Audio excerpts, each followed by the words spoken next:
नाश नहीं होता, कि कभी भी समता भाव आ जाता है मनुष्य में तो उसका कभी नाश नहीं होता।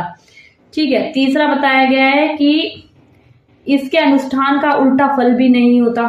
अगर मनुष्य के अंदर समता भाव आ जाए तो समता उल्टी तरीके से हो, सीधी तरीके से हो, तो ये भाव अगर समता आ गया, जब बैलेंस ही बन गया, तो इसका कोई उल्टा फल भी नहीं होता। जैसे अनुष्ठान हम अगर गलत तरीके से कर देते हैं, मंत्र गलत तरीके से पढ़ देते हैं, विधि गलत हो जाती है, तो उसका उल्टा फल प्राप्त होता है। पर लेकिन समता रूप भाव आने से इसका कभी भी कोई हमें उल्टा प्रभाव या उल्टा फल नहीं मिलता है।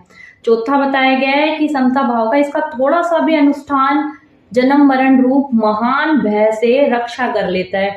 मनुष्य में जब ये आ जाती है तो जो ये हमारे जन्म मरण का जो महान भय है उससे हमें मुक्त करता है, उससे हमारी रक्षा करता है। जो मनुष्य के अंदर सबसे बड़ा डर बैठा गया है कि भाई कि हर मनुष्य मरने से डरता है, कि भाई मरने से हर किसी को डर लगता है, तो जब समता भाव आ जाता है, ठीक है, तो मनुष्य के को अपने जन्म मरण के बंधन से वो भय मुक्त हो जाता है।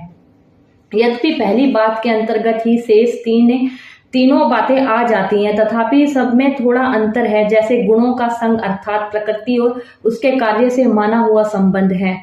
ठीक है। अनेक शुभाशुभ कर्म होते रहते हैं, पर वे कर्म हमें बांधते नहीं हैं, क्योंकि उन कर्मों से हमारा कोई संबंध नहीं होता।